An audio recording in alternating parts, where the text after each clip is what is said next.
Today I'm going to go with you through the process of registering for the SAT. So I'll go back. As you can tell, you first are going to click on My SAT. And you are going to press Continue, and this information is important. And as you can see, I'm going to first put my first name, the letter, my middle initial, and my last name. And then I'm going to specify my gender and my date of birth. I'm going to place my high school and the month and year that I expect to graduate. I expect to graduate as a senior, even though I'm not a senior anymore. And then I put my home address, my phone number, and my email address, and I press Continue. We had a little glitch here.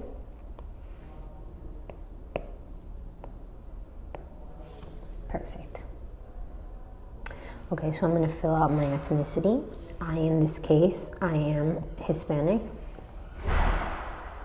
What is my race? But I am also white.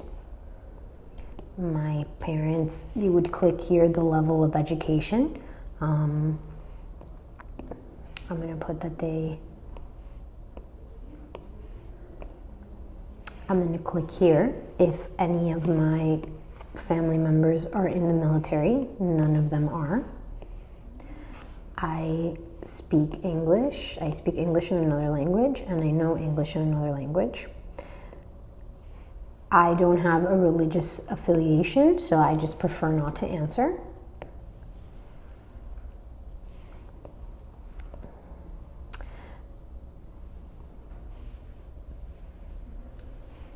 I would click yes, because this question, Student Search Service, allows colleges to get in contact with you if they are interested. And then, do you plan to apply for credit? Yes, because I'm sure that you want to take an AP class in the future. Your GPA, a 3.5 is an A. A 2.5 to a 3.4 is a B. A 1.5 to a 2.4 is a C. And then anything else is below. And here's the numerical ranking. So I'm going to say that I am a B+ student. And then I'm going to categorize myself in the subject. So I'm going to be modest. I'm going to put average. My coursework, I'm going to say what I've taken. So I've taken this. I've taken all of these.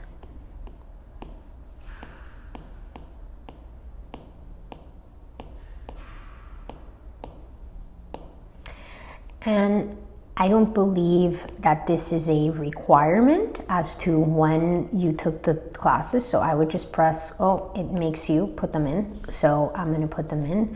I took pre-algebra before. I took statistics in 11th. I took this in Algebra 1 in 8th. I took geometry in 9th. I took Algebra 2 in 10th, but for some of you, you might be taking that in 11th grade, so you have to go according to what you're learning. And then I took trig and pre-cal in junior year and calculus in my senior year. I did take all 3 of these classes. I didn't take anything else that wasn't related. I took this in my senior year. I took this in my 11th grade year. And I took this in 10th grade. Cool. I also took biology. I took chemistry. And I took environmental science. And I took that in 12th. I took this in 10th. And I took this in 9th. I also took the following history classes. I took U.S. history in 11th, civics in 10th. And I took this class in 9th, and that one in 12th. I took French, and I took Spanish. I took Spanish my senior year, and I took French all 4 years. As you can tell, I'm not putting in the honors and the AP because I don't really find that to be quite important. They're making you answer all of these questions to acquire information on their end about distribution of scores according to classes taken and things like that. So to me, it's not that big of a deal about saying if you put honors or AP. Should you do that, it's totally fine. And then I would just answer these questions as best as I can possible. So I was this in 11th and 12th. I never did any sports. I never did any of these things. I did community service in 9th and 12th grade. I was in a dance group. I didn't do any debate. I didn't do any of these other ones. I was in science and math group activities. I did school spirit things.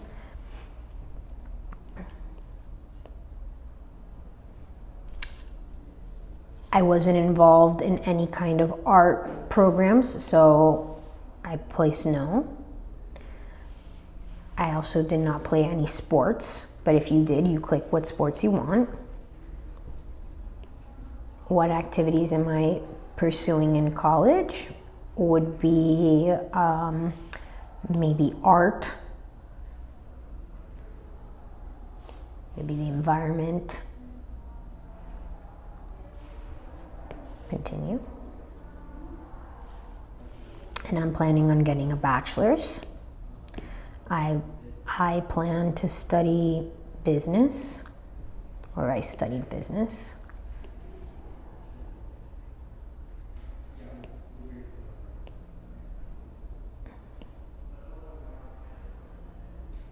I don't see any of that. Oh, right here. Perfect.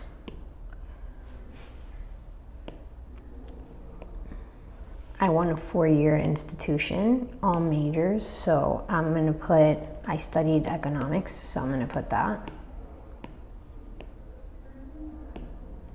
Okay.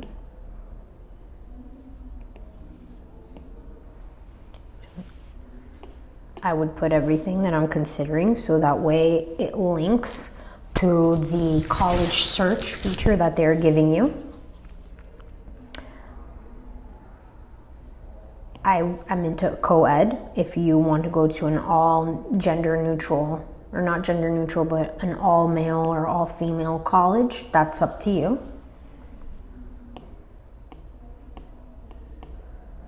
This is the kind of school that you would like to go to. These are basically all like college advising questions that they're asking you. Also to link you correctly with the college search option that they gave you initially.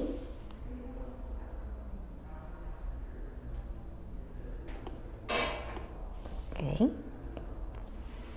You're going to live on campus. Everyone should plan to apply for financial aid if they are eligible, and you're not sure if you're going to have a job or not. Okay. So all of these things are related to the student profile.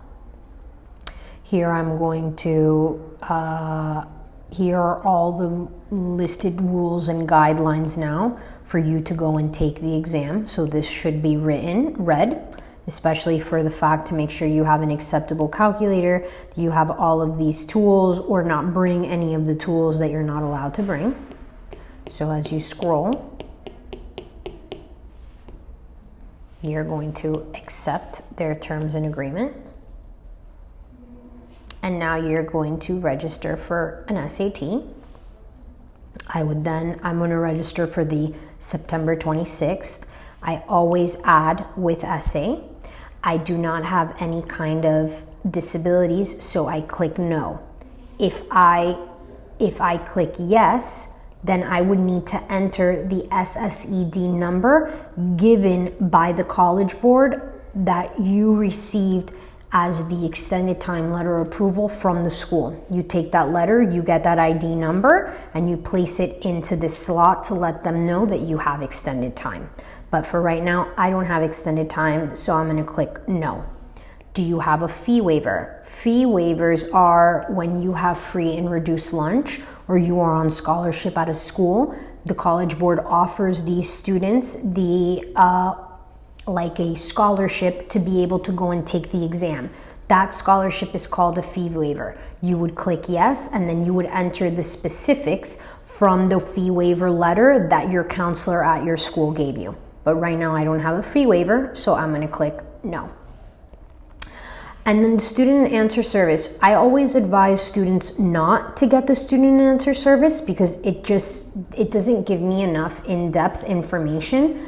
But I do ask that you order the question and answer service. The question and answer service shows me the actual exam as well as the answers that your child placed versus the correct one. So that allows me to see if your child made silly mistakes, if they rushed, or if they really didn't understand the concept. It also allows them to go back and reflect on the time that they took the test to understand, like, oh yeah, I remember that problem gave me a hard time, or no, I really understood how to do it. I don't understand where I went wrong. So it gives us like a quality check as well on what happened on test day. So I finished the entire application. I'm going to click continue. I'm going to, my high school is not having the exam. So I'm going to put the zip code that's closest to my house. Unfortunately, there are no test sites at the moment as I keep scrolling. Oh, there is one at Matter Academy. I'm going to click it. I'm good. I'm going to press continue. I will upload my photo. And once I am done uploading the photo, I would pay and I would be done with the entire registration.